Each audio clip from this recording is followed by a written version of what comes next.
winner of Survivor Cagayan, Tony is either going to go deep or probably be early out. He's taunting people to take him out. You know, he's gigantic and he's racing around energetically. You can see that he's just dying to get into this game. I hope Tony lasts, but one theme is going to be great people are going to be voted out every week. Boston Rob, for me, was a no-brainer. The only question was, would he do it?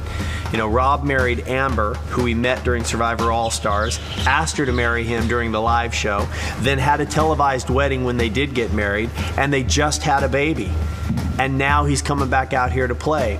And I think one of the guiding philosophies for Rob was, you know what? Everything we really have came as a result of Survivor. Everything we have in our life has been because of Survivor. She's like, you have to go back. And if I were betting and I had one shot to put my money on somebody, I'd put it on Rob.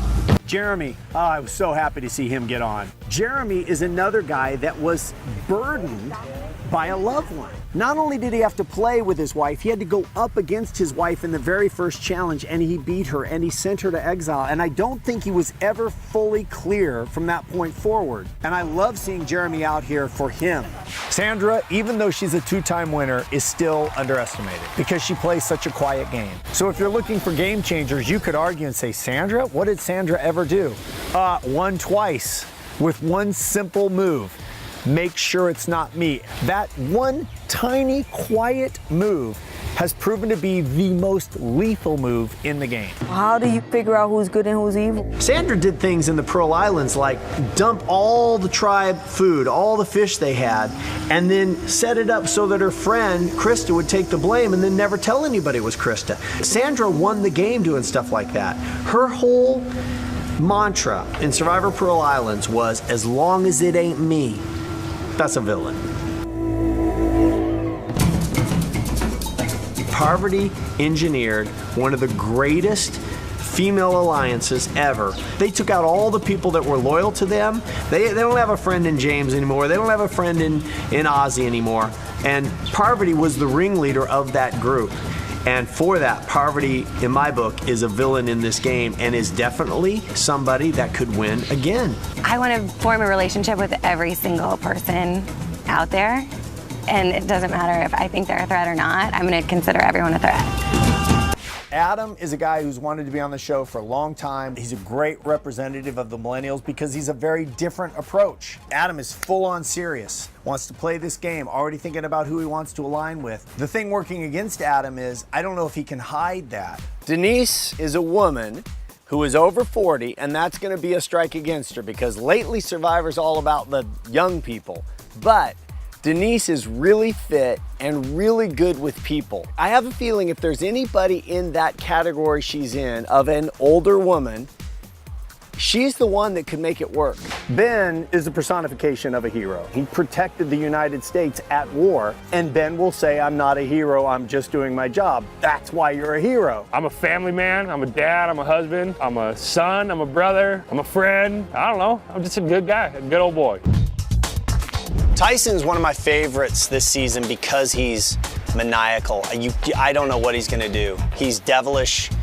He's got a great look. I enjoy looking at myself in the mirror and talking. He looks like trouble, and he's gonna cause trouble. Tyson is a really interesting villain for a lot of reasons. One is he's a Mormon.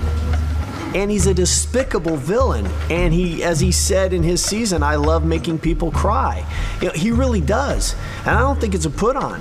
I think he really didn't like a lot of the people on his tribe and let them know. There's nobody there that can beat me in anything that takes talent. And I'm hoping that Tyson lasts long enough that we can get some of those one-liners and also see what will happen if Tyson can get in an alliance that doesn't betray him.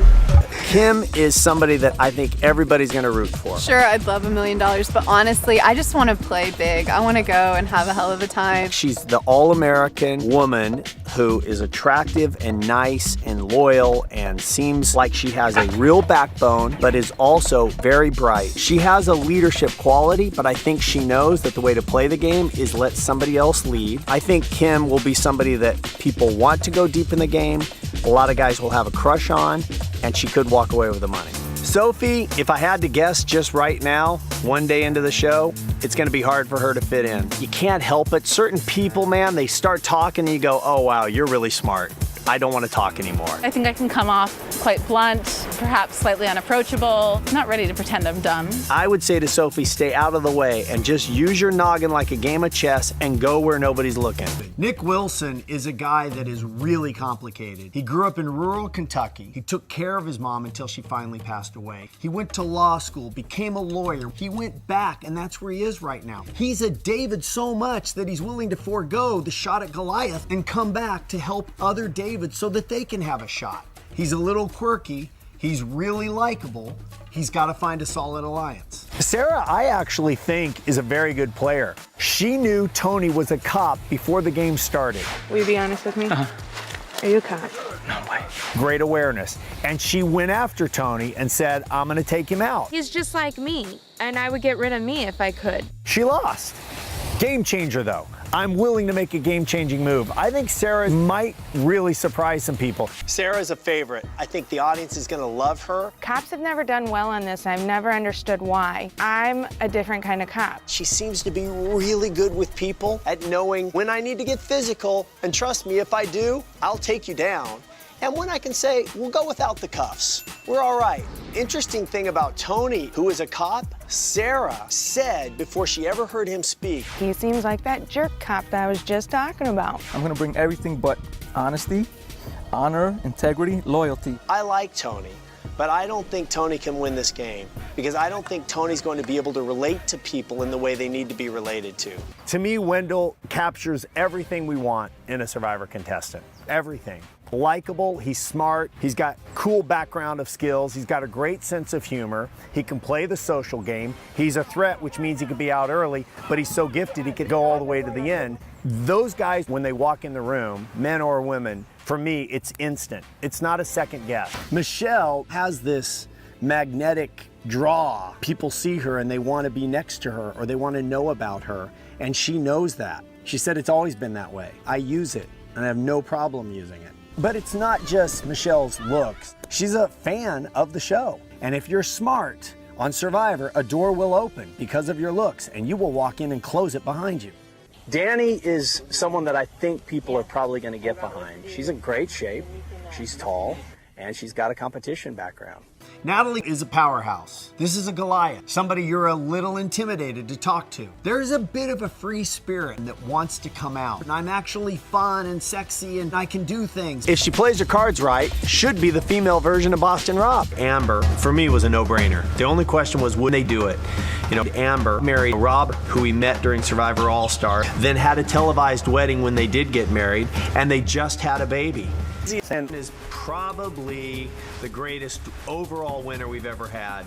And by that, I simply mean everybody liked him across the board. There's nobody that watched in Africa and said, wish he hadn't won. I like physical competition. I like intellectual puzzles. And there's nothing out there that combines those two elements like Survivor does.